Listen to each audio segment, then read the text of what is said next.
ओम शांति। आज प्यारे मीठे भगवान की मीठी मुरली मंथन की डेट है 4 अक्टूबर 2020। तो आज संडे की वाणी है जो कि अव्यक्त होती है। तो आगे बढ़ने से पहले हम कल के मुरली पर थोड़ा सा चिंतन कर लेते हैं। कल बाबा ने बोला था ना कि आत्मा की बैटरी 84 मोटरों में आने से डल हो गई है, कमज़ोर हो गई है। उसे याद की यात्रा से चार्ज करो। हुँ? और सच्चा सच्चा भाग्यशाली बनो।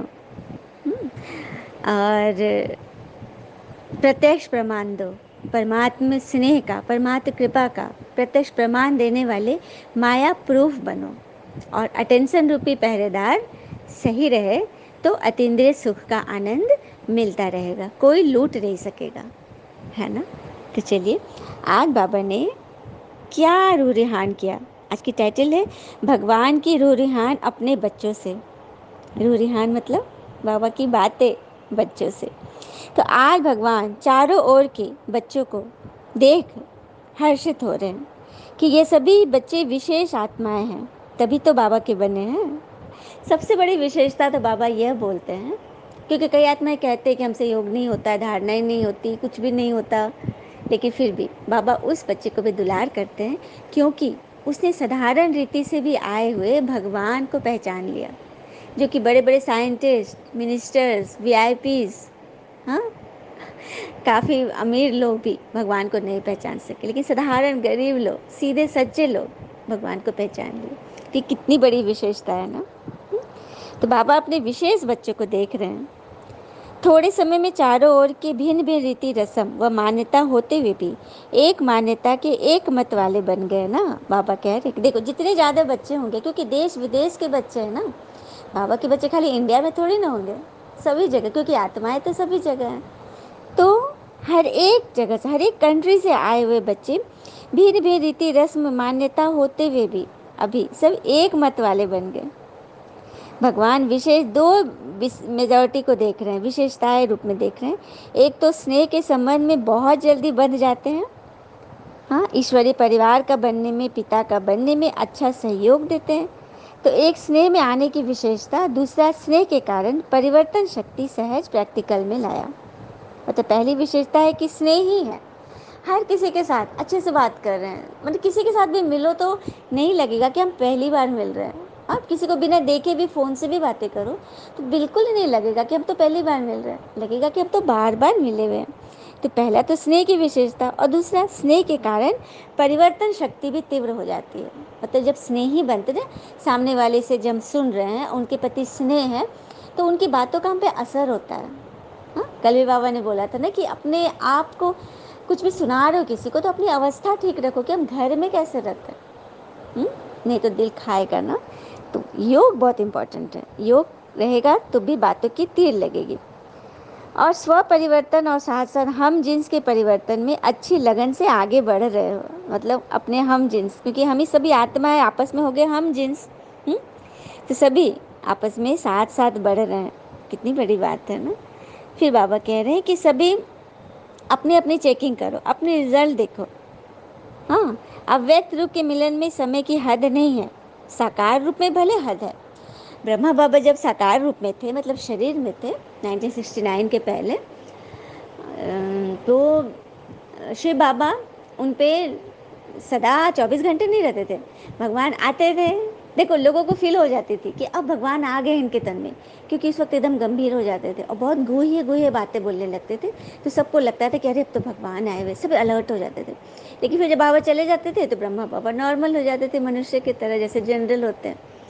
तो वही कह रहे कि साकार में जब ब्रह्मा बाबा थे तो भगवान आते थे, लोग मिलन बनाते थे, और बाबा की बातें बिल्कुल ईश्वरीय टचिंग की होती थी।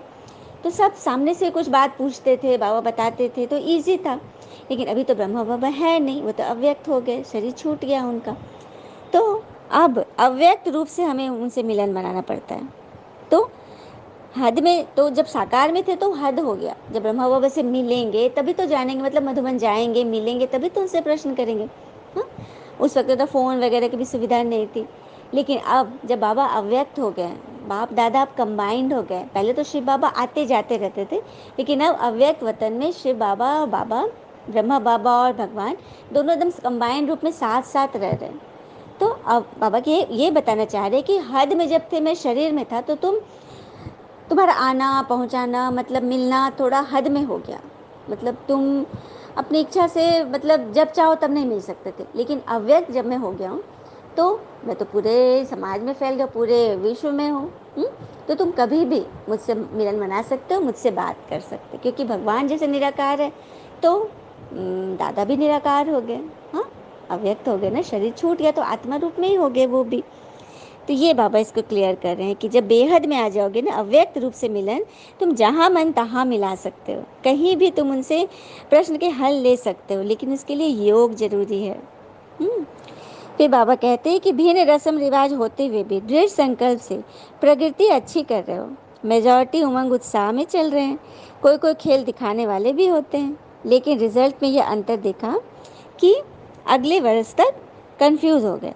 मतलब बाबा कह रहे हैं कि कई बच्चे बहुत अच्छा चल रहे हैं, लेकिन जब अगले सीज़न जब बाबा आते, देखो बाबा की सीज़न होती है, अक्टूबर से मधुबन में बाबा के आने की सीज़न शुरू हो जाती है। अक्टूबर, नवंबर, दिसंबर, जनवरी, फरवरी, मार्च, अप्रैल, इतने महीने तक भगवान आते हैं। उसके बाद अप्रैल से फिर वो बंद हो जाता है, फिर अक्टूबर से शुरू होगा।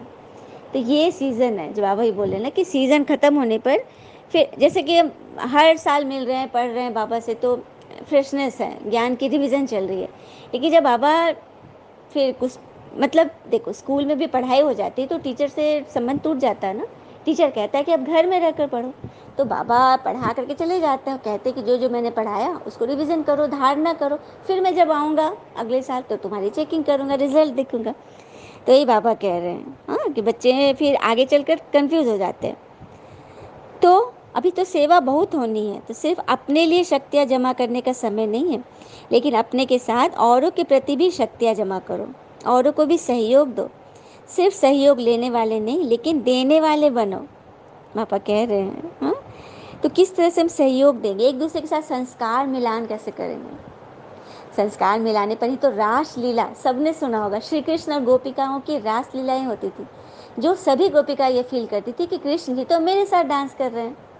सबने देखा है ना वो सीन। हाँ, हाँ, सबको पता है कि रास लीला में सभी के साथ कृष्ण जी डांस कर रहे हैं, लेकिन सबके साथ होते नहीं थे। वो उनकी भावना थी कि उन्हें लगता था कि भगवान मेरे साथ भी हैं। हाँ, तो यहाँ हम बच्चों को क्या लग रहा है, हम सबको लग रहा है ना, कोई कहता है तेरा बाबा, सबके मुख से क्या निकलता है, मेरा बाबा। तो भगवान सबके हैं।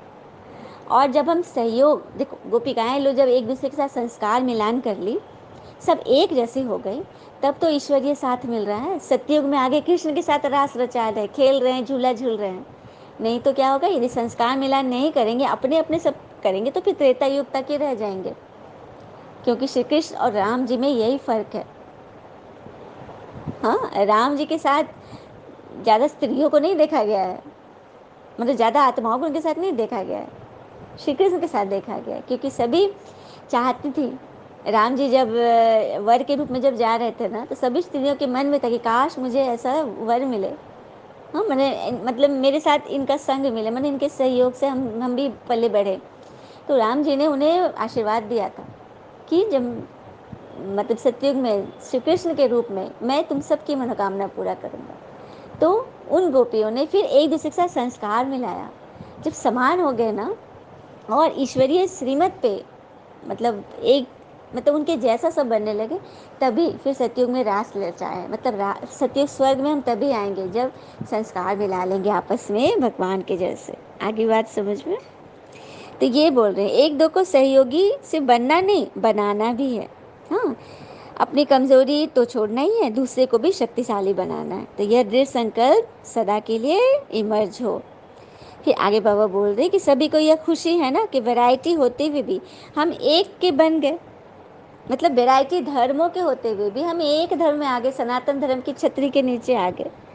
तो अभी किसी के अलग अलग मत नहीं है, सभी एक ईश्वरीय मत पर चलने वाली श्रेष्ठ आत्माएं हैं। और ब्राह्मणों की भाषा भी एक ही है। हाँ, हमारा महामंत्र क्या है, ओम शांति। किसी भी धर्म के हो, केरलन हो, अमेरिकन हो, जो भी धर्म के आत्मा जो बाबा के बच्चे हैं, क्या बोलते हैं, ओम शांति। सबके मन में एक ही भाषा चलती है, भगवान की भाषा, बाबा जो बोलते हैं। तो कितना बड़ा श्रेष्ठ परिवार बन गया ना। जहाँ जाओ, जिस भी देश में जाओ, तो ये नशा है कि हमारा अपना घर है। सेवा स्थान अर्थात अपना घर। देखो, कोई सेंटर के बारे में शिव बाबा नहीं बोले कोई सेवा स्थान है, आपका अपना घर भी सेवा स्थान है, जहाँ ईश्वरीय चर्चा चल रही है, जहाँ ईश्वरीय मुरली का मनन हो रहा है, हाँ, जहाँ परिवार के लोग भगवान की याद में रहते हैं, वो सब आपका सेवा स्थान है। तो उस जगह आप जाओगे तो आपको नहीं लगेगा कि वो अनजान जगह है। ये मुझ आत्मा का अपना अनुभव है। जब मैं अपनी छोटी बिटिया को पढ़ाने के लिए बाहर दूसरे शहर में गई थी, तो मुझे बाबा के सेंटर में खोज रही थी, क्योंकि नई जगह गई थी, पता नहीं था कैसे करूं, और उस वक्त मोबाइल का भी इतना नहीं था, जीपीएस वगैरह नहीं था। तो समझ में नहीं आता। अचानक एक दिन मैं बच्ची को स्कूल से, मैंने कॉलेज से लेकर लौट रही थी, अचानक मेरी नज़र एक घर के ऊपर बाबा के झंडे में पड़ी। अब तो देखो मेरी खुशी का ठिकाना ही नहीं, और मैं सीधे उस घर में घुसने लग गई। तो मेरी बिटिया ने बोला कि मम्मी, अनजान जगह में, और 2-4 ही दिन मुझे हुआ आए हुए, मैंने किस जगह अनजान घर में ऐसे घर में जा रही हूँ। हम बोले अरे नहीं, बाबा का घर है, चलो चलो। उसको भी लेके गई, और सच में वहाँ जो दीदी भैया थे, मतलब लगा ही नहीं कि मैं पहली बार इस अनजान शहर में अनजान लोग से मिल रही हूँ। एकदम लगा कि अपना घर है। उनके साथ इतनी दोस्ती हो गई, और उसके 4 घर के बाद ही मैंने अपना रेंट वाला घर लिया था। तो इतना इजी बाबा ने कर दिया कि मतलब इतनी सारी अनुभव है कि क्या बोलूं। मतलब जो बाबा ने बोला ना कि सेवा स्थान नहीं, आपका घर है, जहाँ भी जाओ तो आपको परिवार लगे। तो ऐसे बाबा मदद करते हैं। फिर बाबा कह रहे हैं कि बच्चों को यही श्रेष्ठ संकल्प बार बार स्मृति में रहना है कि हम स्वयं भी याद और सेवा की उमंग उत्साह में रहें, और खुशी खुशी से आगे तीव्र गति से बढ़ते चले, और आलस अलबेलेपन से दूर रहें, क्योंकि आलस से करेंगे तो कोई भी हम पे भरोसा नहीं करेगा। कहते भी है ना कि आकाश में 2/3 काश है, और आसमान में आधा आश है। एक बार की बात है, एक चिड़िया ने एक खेतों में अपना घोंसला बनाया था। उसके बच्चे, बहुत सारे बच्चे थे, खेतों में घोंसला बनाया हुआ था, और बच्चे वहाँ रह रहे थे। तो चिड़िया अपना जाती थी दाना वाना चुगने के लिए, बच्चे खेतों में रहते थे। तो एक दिन शाम में चिड़िया आई, तो बच्चों ने बोला मम्मी मम्मी, आज हम लोग को यहाँ से निकलना पड़ेगा, क्योंकि किसान आए थे और अपने बच्चों को लेकर आए थे, और बोल रहे थे बच्चों को कि कल फसल पक गया, फसल अब काटना पड़ेगा, तो हमारा घर तो उजड़ जाएगा, तो हम लोग को आज ही जाना चाहिए। तो माँ ने बोला कि अच्छा, किसान ने ऐसा बोला ना, ठीक है, अभी निश्चिंत रहो, जब ऐसा होगा तो हम उसके उपाय कर लेंगे, अभी तुम यहीं रहो, हम लोग यहीं रहेंगे। तो बच्चे अस्थिर हो गए, मम्मी तो अनुभवी है, जो बोल रही ठीक ही बोल रही होगी। फिर दूसरे दिन कोई बच्चे नहीं आए, कोई फसल नहीं कटी, काफ़ी दिन बीत गए। फिर एक दिन चिड़िया जब घर लौट के आई, तो बच्चों ने बोला मम्मी मम्मी, आज तो किसान एकदम बोल रहा था कि मजदूरों को बुला करके मैंने फसल कटवा लेगा। तो मम्मी ने बोला कि तुम निश्चिंत रहो, जब होगा तब हम लोग कर लेंगे, रहो अभी। फिर उन लोग रहने लगे आराम से। थोड़े दिन हो गया तो बच्चे लोग फिर बोले एक दिन, मम्मी आज तो किसान बोला था कि कल मैं खुद जाकर काटूंगा। तो माँ बोली कि हाँ, अब समय आ गया है कि हमें यहाँ से रवाना होना पड़ेगा। मैं जो बाहर जाती थी, मैंने दूसरी जगह घोंसला तैयार कर लिया है, हम लोग वहाँ चलेंगे। तो जब वहाँ लोग घोंसले पहुँचे, तो बच्चे लोग पूछ रहे थे कि मम्मी तुमको ऐसा कैसे पता चल गया, तुम क्यों इतना मतलब चिंतित नहीं हो रही थी पहले दोनों बातों से। तो माँ ने बोला कि जब किसान ने कहा अपने बेटों से कि तुम आके कर लेना, हाँ, तो मैं इस इंतजार में थी कि जब किसान ने दूसरे से बोला है तो उसमें तो देर होगा ही होगा, और सच में कितना देर हो गया। फिर जब बोला दूसरी बार कि मजदूरों से कराऊंगा, तो उसमें भी मुझे लगा कि देर होगी क्योंकि दूसरों से कर रहा है, खुद नहीं कर रहा है। लेकिन जिस दिन उसने कहा कि मैं खुद करूंगा, उस दिन मुझे समझ में आ गया कि अब यहाँ रहने का नहीं है। देखा, मतलब जब किसान आलस्य में था तो दूसरों से काम करवा रहा था, तो काम नहीं हो रहा था उसका। लेकिन जिस दिन उसने ठान लिया कि मुझे करना है, तो काम हो गया। तो यही बात है, हम बच्चे जब कुछ भी कार्य करें, घर में भी कार्य करें, तो दूसरे से जब कराने के इसमें रहेंगे ना, ताक में रहेंगे, तो मेरा काम कभी सही नहीं होगा बिल्कुल, और समय पर भी नहीं होगा। लेकिन जब हम खुद ठान लेंगे, जैसे ईश्वरीय श्रीमत पर हम चल रहे हैं, हम खुद चलेंगे, तभी तो औरों को चलाएंगे। हम खुद ही नहीं कर रहे हैं तो हम किसी को क्या समझाएंगे, क्या बताएंगे। तो वही है, उमंग उत्साह में पहले खुद को रखना है, चाहे कितनी भी उम्र हो जाए, लेकिन हमें अपने उमंग उत्साह नहीं छोड़नी है। कई आत्माएं हैं बाबा के ज्ञान में इतने अच्छे से चल रही हैं कि कुछ होमवर्क भी मिलता है, तो उम्र होने पर भी रात रात 11 बजे तक भी उनके आंसर आते हैं। तो देख कर मन एकदम खुश हो जाता है कि बाबा से तुरंत उनके लिए दुआएं निकल जाती कि बाबा इनका ख्याल रखना, है ना। तो इस तरह से बाबा बच्चों को तो देख रहे हैं कि उमंग उत्साह है, तो बाबा कहते हैं कि उसको बढ़ाओ, और बाबा इतना बढ़ा देते हैं कि पदम गुना उनकी खुशी बढ़ जाती है। हाँ, तो बस हमें सबको लेके चलना है और अच्छे से अपना जीवन बिताना है, क्योंकि ये ईश्वरीय सेवा है। हाँ, यहाँ पर क्या होता है कि जो इंसान केवल खुद के लिए जीता है उसका एक दिन मरण होता है, पर जो इंसान दूसरों के लिए भी जीता है उसका हमेशा स्मरण होता है। यहाँ पर वही बात है कि हम खुद के लिए तो पहले जीते थे कि मुझे ये चाहिए वो चाहिए, सबसे चाहिए चाहिए चाहिए, लेकिन अब हमें बढ़कर देना है। जब देने वाले दाता हमारे साथ है तो हमें अब किसी से क्या लेना। और कहते भी है ना कि relationships are not exam to pass और fail, and not competition to win और lose. It is a feeling in which you care for someone more than yourself. कहते हैं ना कि रिलेशनशिप कोई एग्ज़ाम नहीं है, रिश्तेदारी कोई परीक्षा नहीं है जो पास और फेल होना पड़े, और कोई कंपटीशन नहीं है जो जीत और हार हो, बल्कि यह तो एक फीलिंग है जिसमें हम किसी का केयर करते हैं खुद से ज़्यादा हम दूसरों को देखते हैं। तो और यहाँ तो आत्मा की बात हो रही कि खुद के कल्याण से ज़्यादा हमें कोई, मतलब सिर्फ अपना परिवार नहीं, पूरा विश्व एक परिवार दिखता है। मतलब हमारी दृष्टि वृत्ति ही एकदम बदल गई, बेहद की हो गई। कितनी बड़ी बात है ना। इसके लिए प्यारे बाबा का दिल से हम सभी शुक्रिया अदा करते रहना। और कहते भी हैं ना कि हर कोशिश में शायद सफलता नहीं मिल पाती, लेकिन हर सफलता का कारण कोशिश ही होती है। तो हम भी एक कोशिश ही करें कि रोज़ बाबा की मुरली को सुने और कुछ ना कुछ पॉइंट जरूर धारण करें। और जब हम धारण करने लगेंगे तो सेवा अपने आप निकलेगी, हमें कुछ एफर्ट करने की ज़रूरत नहीं पड़ेगी। कई आत्माएं हैं, नई नई आत्माएं भी अपने अगल बगल की माताओं को ज्ञान सुना रही है और उन्हें जोड़ रही हैं। तो देखना बाबा उनकी खुशी को कितना बढ़ा देंगे, क्योंकि दुआएं चला रही है। हाँ, दुआओं के पर होते हैं, दिखाई नहीं देते, लेकिन वो हमें उड़ा देते हैं। कहते हुए हैं ना कि यदि हम सीढ़ियों से चढ़ेंगे तो सिर्फ छत तक पहुँचेंगे। सीढ़ी से चलने वाले छत तक पहुँचते हैं, लेकिन उड़ान भरने वाले तो ऊपर आकाश में उड़ जाते हैं। आसमान की तो कोई सीमा ही नहीं है, मतलब इतना बेहद हमें मिलेगा। तो सबको उड़ना है ना, बाबा उसी के लिए तो हमें पढ़ाई पढ़ा रहे हैं। अच्छा, बाबा ने फिर वरदान दिया हमें, रूहानियत की श्रेष्ठ स्थिति द्वारा वातावरण को रूहानी बनाने वाले सहज पुरुषार्थी भव। रूहानियत की श्रेष्ठ स्थिति द्वारा वातावरण को रूहानी बनाने वाले सहज पुरुषार्थी भव। तो रूहानियत की श्रेष्ठ स्थिति किस प्रकार होगी? चलिए हम सभी रूह में अपने आप को स्थित करते हैं। रूह अर्थात आत्मा। मैं आत्मा हूँ और ये शरीर मेरा मोटर है, तो मैं चार्ज रहूँगी तभी तो ये मोटर गाड़ी चलेगी, वो भी सही रीति से, बगैर एक्सीडेंट किए हुए, है ना।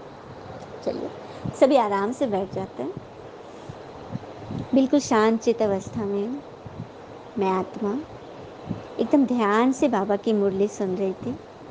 शरीर नहीं सुन रहा था, क्योंकि शरीर सुनेगा तो ध्यान से नहीं सुनेगा, आत्मा सुनेगी तो वो स्मरण करेगी और भगवान को याद करेगी दिल से। मैं आत्मा भिकुटी सिंहासन पर मस्तक मणि के रूप में चमक रही हूँ। फील कीजिए, दोनों भावों के बीच में मन बुद्धि को एकाग्र कर दीजिए। मन सोचती है, मन ने कहा बाबा, और बुद्धि ने चित्र दिखा दिया। सभी को चित्र दिख रहा है ना। मैं आत्मा बाबा की याद में इस शरीर से बाहर निकल रही हूँ। देखिए, एक पॉइंट ऑफ लाइट चमकता हुआ सितारा इस शरीर से ऊपर निकल रहा है। अपने इस कमरे की छत से ऊपर मैं आत्मा ऊपर उड़ती जा रही हूँ, एकदम तीव्र गति से। मैं आत्मा परम धाम अपने पिता के पास जा रही हूँ, क्योंकि बाबा ने इतनी प्यारी मुरली सुनाई है, तो उसके लिए योग तो ज़रूरी है ना।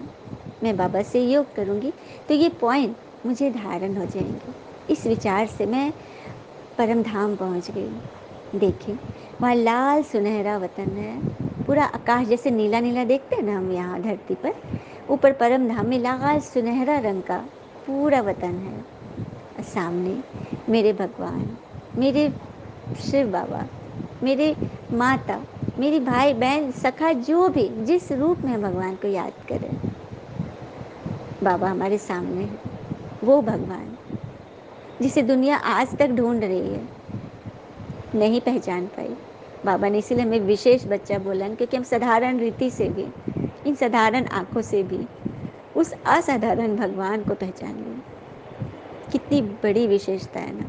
तो इस विशेषता को हमें खोना नहीं है, इसे ज्ञान में अच्छी तरह मांझना है अपने अंदर, क्योंकि बर्तन को भी बाहर से ज़्यादा अंदर की ओर मांझना पड़ता है। तो हमें अपनी भीतरी सूक्ष्म सफाई करनी है, तभी तो हम सूक्ष्म परमात्मा से मिल सकते हैं और उनकी कृपाओं से भरपूर हो सकते हैं।